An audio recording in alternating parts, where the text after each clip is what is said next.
first contact with Joshua put.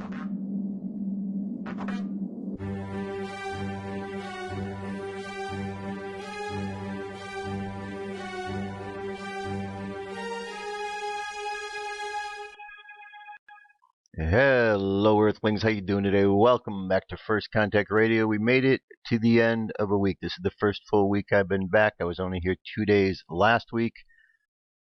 But I am here and we shall continue on. Carry on, carry on. Okay, today would be the 29th day of September, the year 2017 on the Gregorian calendar. However, on the Jewish calendar, it is the year 5778. 5778. And it is the eve of Yom Kippur. Yom Kippur begins at sundown. Today in the Jewish calendar, the day is 9 Tishri. I'll get more into talking about Yom Kippur as we get into the show. Actually, it'll be the last story of today. So I will get to that a little bit later. Now, today's astrological chart, just so we understand the energy we're dealing with, we've got a sun sign, which represents our conscious mind. And that sun sign is in the sign of Libra. Libra being the tarot card of justice, all about karmic balance, all about equalizing our life. It's about learning how to say the things that help us and avoiding the things that hurt us. And we are constantly using air. Swords right here. See, the swords represents air. It represents words, because if you take the letter word swords and you remove the first letter S, you got words. So swords are all about words and actions. And so everything's about balance, balancing things out. So we are looking to have and bring this justice into our life. Our conscious mind is all about wanting to see justice in our life. Right now my rain stick is going off. Seems to be a confirmation of that as well. The unconscious mind, which is what's going beneath the surface, we're dealing with Capricorn. Capricorn being the tarot card of the devil. Simply the idea of this force that keeps us in a state of ignorance. State of ignorance because we think that we are victims. And if we think that we're victims, then we find ourselves chained like these two characters here, the male and the female, chained to a block of ignorance. The only way we free ourselves is to realize that all of this is an illusion and that we're simply allowing energy to flow through the root chakra first, and therefore everything that's coming into us energetically is being colored through that root chakra, that earthly chakra, and it takes us away from understanding first and foremost that there's a spiritual hierarchy that's flowing through us.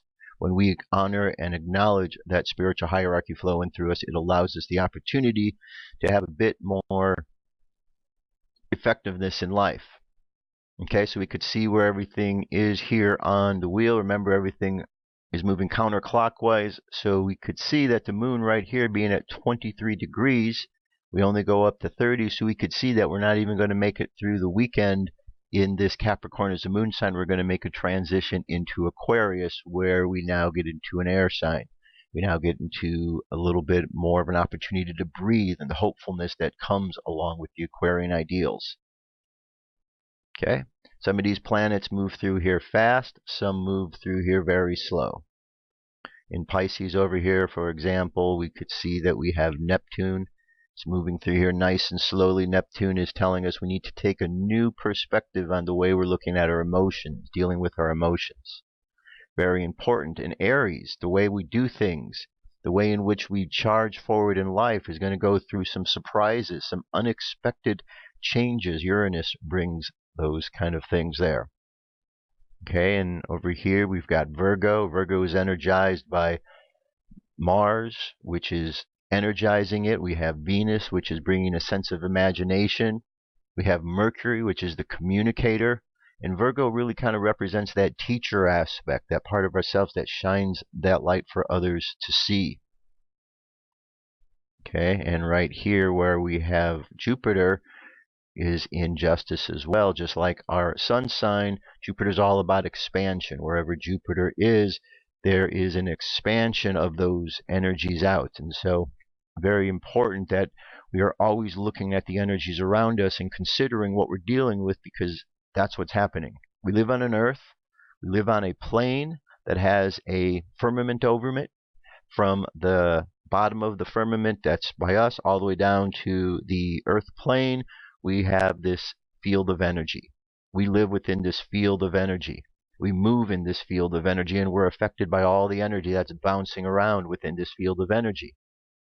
Okay? Whether it be electronic signals from radios, from televisions, whether it's thoughts from our brains that are communicated out in the world, because we do have telepathic abilities, but we're often not very much aware of them. However, how many times have you heard the phone ring and either you know who it is, or maybe you thought about the person just before the phone rang and then it rings and it's exactly who you thought? Or maybe you think of somebody and then you run into them. So we all have this sense of telepathic communication and connection that's going on. We simply need to be more aware of what's around us. Because if we don't, we just walk into the sea of energy and we get hit by everything. So the whole idea of us moving through life being effective is we have to put on the armor of God. We have to put on this armor to protect ourselves from all of the emotions that are going on out there. Because if we get emotionally distraught, then we find ourselves in a place where we get off balance. And once we're off balance, we start making decisions that are off balance and confused, and therefore we're not being as effective as we can be. Okay? So that's what's going on. That's the energy we're dealing with now and over the weekend. So just look for the illusions that are around us. Don't buy into all the physical things going on in the physical world. Know there's something going on deeper behind the surface, and that's the most important part. Okay? All right, let's move on to the next phase here. And the next, we're going to start looking at a few different stories of somewhat importance or significance if they decide they're going to pop up. For some reason, they're being a little bit difficult here. All right, we're going to start with this first one here. One of the things that we're hearing out in the world these days is about Facebook's involvement with trying to influence the election for one candidate or another. Now, Facebook is supposed to be a neutral organization, a neutral site where people can go and post ideas. There shouldn't be their bias one way or another from the leadership of Facebook. They might have their personal ideologies. I mean, we're all people here on the earth, so we all have our personal feelings, but we need to learn to go into situations where we aren't going to bring that bias in, so we can keep some things unbiased. And certainly Facebook should be one of those things. People post things one way or the other, but the ownership of Facebook should remain as unbiased as possible, so we are getting clear messages coming through that are not censored. Unfortunately, we know that Mark Zuckerberg has been censoring a lot of messages. We know that they've been going after conservative groups, on and on and on. The latest story out of Facebook is the collusion between Facebook and Russia, and involving a bunch of ads that supposedly Russia bought. Now, they're trying to say that somehow the election was influenced by this, and they're trying to tell us this is something that was just recently discovered. But here's my question to you. We were told that there were 17 agencies that had agreed that Donald Trump had colluded with the Russians. How is it quite possible that 17 agencies concluded that he had worked with the Russians, yet none of these 17 agencies until just last week knew anything about Facebook and these ads going on there? Seems a bit strange, doesn't it? Seems as if those 17 agencies aren't very adept at looking for information if they weren't able to find that until just last week. Well, the information that's out there is really not very good for Facebook, because what it is showing is there is collusion going on, but it was Donald Trump. It was with the Democrats. Okay, here case in point is one particular email. This is from Sheryl Sandberg of Facebook, and she is having a conversation with John Podesta. You can see John.Podesta at Gmail, one of the many emails that we have of yours, John. It says, wishing you a happy new year. 2015 was challenging, but we ended in a good place. Thanks to your help and support. Look forward to working with you to elect the first woman president of the United States. John. Looking forward to work with you. Wait a minute. When did Facebook become an employee of the Democratic Party? that John Podesta would make such a statement as looking forward to working with you seems a bit strange, doesn't it? Seems a bit strange indeed that would be but that's exactly what's going on. Facebook is not on the up and up of everything that they are doing, and we find out more and more all the time. Now, at the heart of Facebook is Mark Zuckerberg. We know about the movie that was made about him, and in the movie, what did we learn? We learned that Mark Zuckerberg possibly stole this technology, stole the idea from somebody else.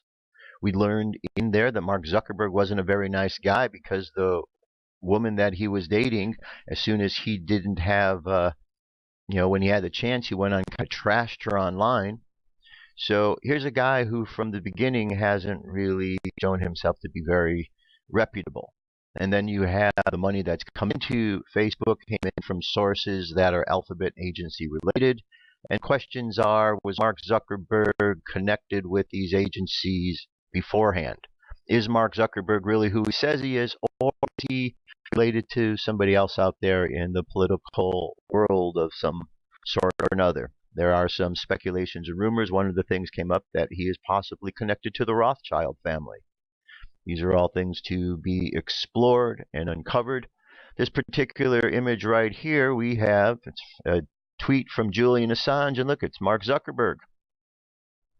Looks like he's out in Russia. Is that the Kremlin right there? So, Mark Zuckerberg. Now we've got the stories about the Russians. We've got the story of Facebook COO connecting with John Podesta, Democratic Party. We have Mark Zuckerberg out there in Russia taking a picture out there. See, we're connecting the dots here. There's a lot of weird collusion going on. And then when the Facebook ads have been explored, guess who Facebook ads, or these ads that supposedly came from Russia, guess who they were helping? Two different groups. Black Lives Matter and Hillary Clinton. Okay, those aren't the same groups that we were led to believe that were being helped by these things. We were led to believe it was Donald Trump. But guess what? It wasn't Donald Trump. It was Hillary, and it was Black Lives Matter. So we're not being told the truth. We're smarter than that. We aren't needing to get fooled and pulled into their nonsense. Okay?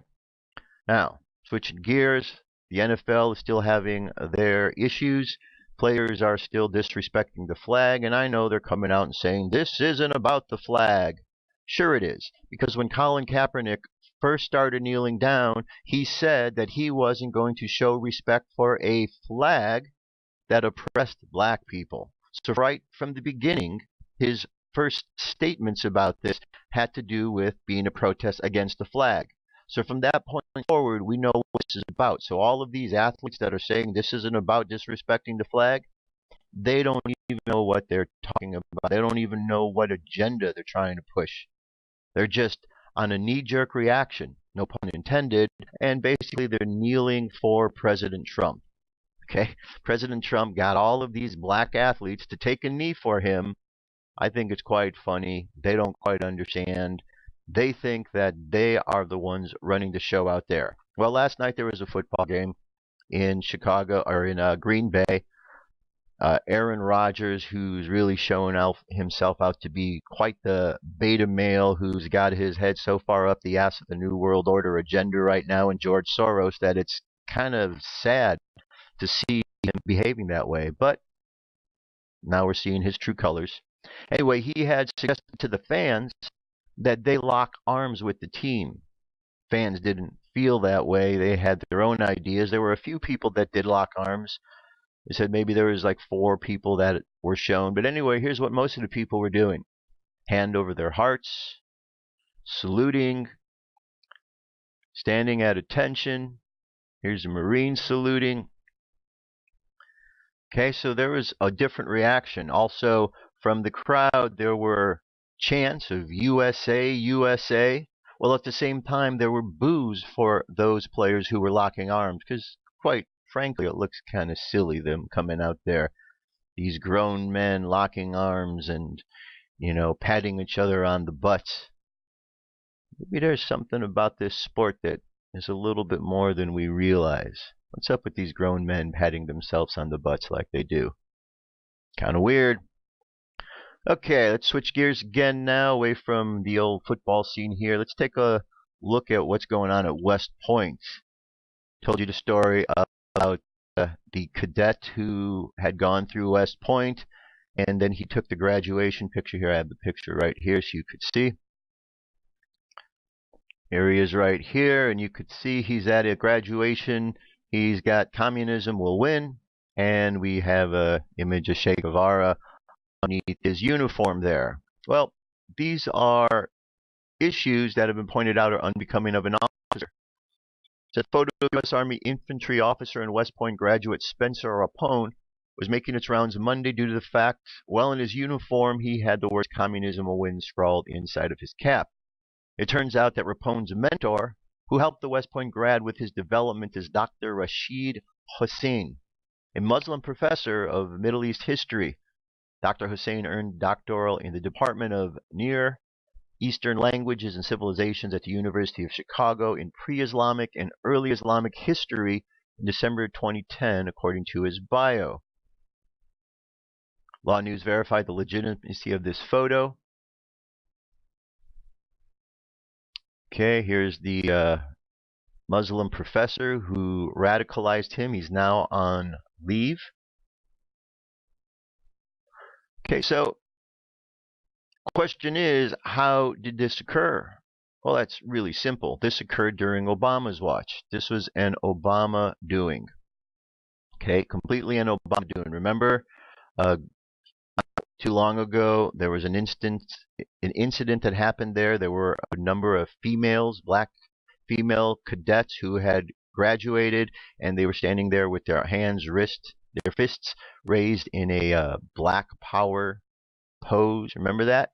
And then there was all kind of complaints about that. This is unbecoming of officers. They shouldn't be acting that way. Well, that was at West Point. And this too is at West Point.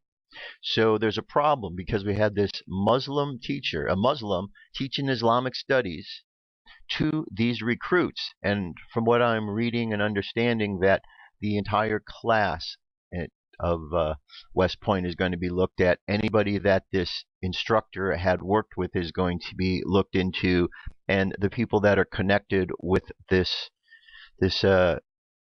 infantryman on Facebook are also being looked into, because he didn't mince any words. He kind of showed that he was anti-American from the get-go on what he's doing. He supports Antifa and all this other nonsense. So out, out, out. That's all I say. Out, out, out. Out, out, out. Speaking of out, out, out, here's a good story that I think you're going to like to hear, because we hear that there's a lot of immigrants in America that are working, undocumented workers, right? And there's complaints about it because they're taking jobs away from American citizens. Now, I don't have a problem with anybody working, but if this is a country where we have people that are trying to get into the country and do so legally, we have legal citizens who were born here, I would say in the pecking order, those people were in line first, so they should receive the first benefits. But when you start pushing aside those opportunities for the people who are the citizens here or who have come here and done it legally, when you start putting people in front of them that are undocumented, that's kind of saying that you don't really care about helping your country out. You would much rather help someone else out. Well, there's a problem. There's a problem there. Here it says Montco-based Asplundh admits hiring undocumented immigrants and agrees to pay $95 million. So I hope those immigrants were worth it for them. In October 2012, the tree trimming company Asplundh hired Joe Feliciano for one of its crews. He wasn't the singer known for the classic Feliz Navidad. He wasn't even really Jose Feliciano. Less than a month earlier, he had been in the job as Danny Palo. Palo's hiring supervisor at Asplundh knew it, which is why Asplundh's chief executive was in federal court Thursday, agreeing the company would pay a record $95 million for violations of immigration law. Palo had been fired after having been identified as an undocumented immigrant working illegally, but rehired by his Asplundh manager under the fake name. Same man, different social security number. Federal investigators at Willow Grove-based company used the same strategy to keep thousands of undocumented immigrants on its payrolls over 4 years, as many as 10% of its 30,000 person workforce, Assistant U.S. Attorney Davidson told the judge in court on Thursday. So 30,000 people on the workforce and 10% of them. So I'm pretty good at mathematics, and 10% of 30,000 is 3,000. That means there were 3,000 undocumented workers. That means 3,000 jobs that could have gone to American citizens were given to those who weren't even from this country. Well, you could understand the problems in that, and to see this man and this company fined is really, really a good thing. All I could say is, feels good, man, feels good. So we need to keep clearing the country. People want to come in, great. Do so the proper way. If employers want to hire people, hire Americans. Hire those who have been here. I don't understand why people in this country have such a hard time in understanding that you follow a particular order. If you go to a movie theater and you're standing in line to get into the movie, do you allow people to come and cut in front of you after you've been waiting in that line for a period of time? Of course not. But that's what we're expected to believe is the norm.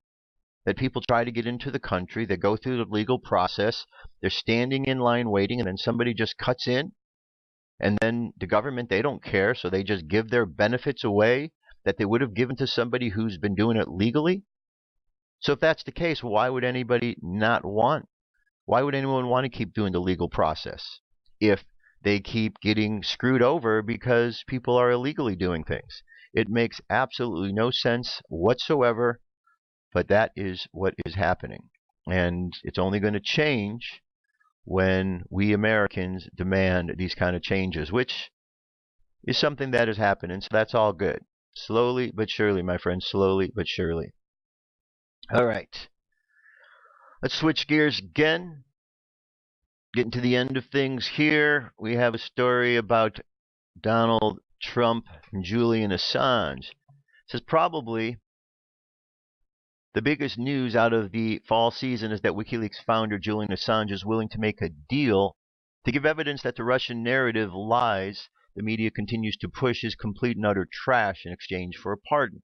This is massive, folks. For those on the right, it only confirms the long-standing belief that the mainstream media and the social media giants are 100% in the conclusion, not only with the Democratic Party, but with the cultural Marxists who finance their operations. However, it seems as if President Trump hasn't been yet made aware of Assange's offer, which also confirms what many pundits have been saying for months, that someone or some people within the administration are intentionally shielding President Trump from news they don't want him to hear. Whether or not that's true, it has been implied continuously that some of his cabinets have kept him away from using specific news media to make sure he is not allowed to trace outside the spectrum of information they want to provide him. Now, I'm not going to speculate too much on this, but what this means, what many have said, is from time to time the President Trump has seemingly confirmed those suspicions on Saturday when the President told reporters that he had never heard of those offers from Julian Assange. Then again, to conclude my speculations, the President of the United States of America has indeed been known to be a brilliant chess master. Representative Dana Rohrabacher, who personally met with Julian Assange, says that I think the President's answer indicates that there is a wall around him that is being created by people who do not want to expose the fraud, that there is collusion between our intelligence community and the leaders of the Democratic Party in an interview with the Daily Caller. Back in August, Rohrabacher headed to the Ecuadorian embassy in London, where he personally had a sit-down with Julian Assange, and apparently the two discussed such an agreement. Famously, Julian Assange has long since held the statements that Russia was in no way involved with either Podesta's emails or the DNC leaks, yet Congress and the puppet mainstream media, who we'll all know is complete propaganda, continues to push the nonsense that literally nobody believes. So what the real story is here is that the DNC has colluded with Russia in many, many different ways. Seth Rich was the one who leaked out the information. It wasn't hacked out. Seth Rich leaked the information out. Seth Rich was murdered by the Democratic Party, in the entire Russian narrative from the fake dossier all the way through the other information was just faked to make Trump look bad. And as the story continues to unfold, their narrative doesn't have any place to go because it's based on a lie. Okay? It's based on a lie. And so now we have the feds out there and Mueller, and he keeps expanding his case, and he wants to go check this group, and now he's out over at Reddit, and sure he's trying to make their way to the Donald and over to 4chan to poll, and it's just a witch hunt. But hopefully they're going to be pointed in the right direction, because I know that there are a lot of online sleuths and investigators and autists that are providing this information to any and all of the FBI who are making their way to these sites so that they can find out exactly what's going on, because maybe they're being shielded. Quite possibly they are. We know that Commie was corrupt. We know that there was a lot of collusion and problems, so most likely that is the case, that they don't all know what's going on, unless of course they go to a site like the Donald where they can then read and read and read. So hopefully they will be doing that and finding the truth. Now, here's a good feel-good story about Donald Trump. Last night when he was in Indianapolis, there was a crash. An officer escorting him crashes, but President Trump refused to let Air Force One take off until he had an opportunity to talk to that officer. On Wednesday, as President Donald Trump was on his way through Indiana to board Air Force One, one of the officers from Indiana's Metropolitan Police crashed his motorcycle along the way on I-70. The cause of the crash is still unknown, but the fact that shocked most was that the people gathering around to take pictures of the fallen officer instead of actually helping him. Help arrived immediately on the spot, and the officer was taken to a hospital, put in a neck brace, as he appeared to be in poor condition. But it was then that the least expected thing to happen, as he received an unexpected call from Trump. According to Facebook post by the Indianapolis Metropolitan PD, the commander-in-chief refused to take off with Air Force One until he spoke to the wounded officer and personally thanked him for his service. The heartwarming video, as well as the reaction of the police officer, can be seen below. Okay, so people criticize President Trump a lot, but these kind of activities and things that he does shows you what a good quality person he is. Okay? Donald Trump is a highly quality person. He's been slandered quite a bit, but eventually he's going to win out. How do I know? Because Donald Trump was sent here from God. Okay? Donald Trump was sent here by God. I told you I believe he is either playing the role of Archangel Michael, or he himself is Archangel Michael in the form of Donald Trump at this time.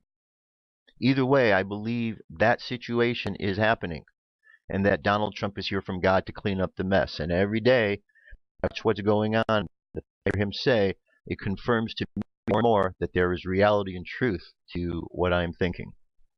Okay, you can go back to the shows last week and could hear me really getting in depth talking about that. All right, and one last thing here before we close out. Yom Kippur is upon us. Yom Kippur is probably the most important holiday of the Jewish year. Many Jews who do not observe any other Jewish customs will refrain from work, fast, or attend synagogue services on this day. Yom Kippur occurs on the 10th day of Tishri. It says the Day of Atonement, or Yom Kippur, means a day of atonement, and that pretty much explains what the holiday is.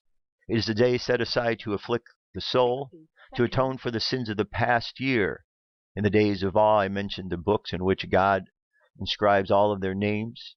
On Yom Kippur, the judgment entered into these books is sealed. The day is essentially a last appeal, your last chance to change the judgment, to demonstrate your repentance and make amends. Okay, so that is upon us, and that is occurring this weekend. So let us just kind of end things up with a little prayer. Heavenly Father, Heavenly Mother, we pray that we have the strength and courage of convictions to go in and find a way to cleanse the darkness out of our being, to find a way to cleanse the darkness out of the planet and forgive all of the sins that have occurred, that we may move forward in peace, truth, clarity, and love. Amen. So let's go forward this weekend, my friends. Let us atone for what has gone on. Let us be at one with all things, and let us keep making this world a better place. That's it. I'll be back next week with more news and information. Have a great week. I love you. Keep loving each other, and I will talk to you soon. Peace. I'm out of here.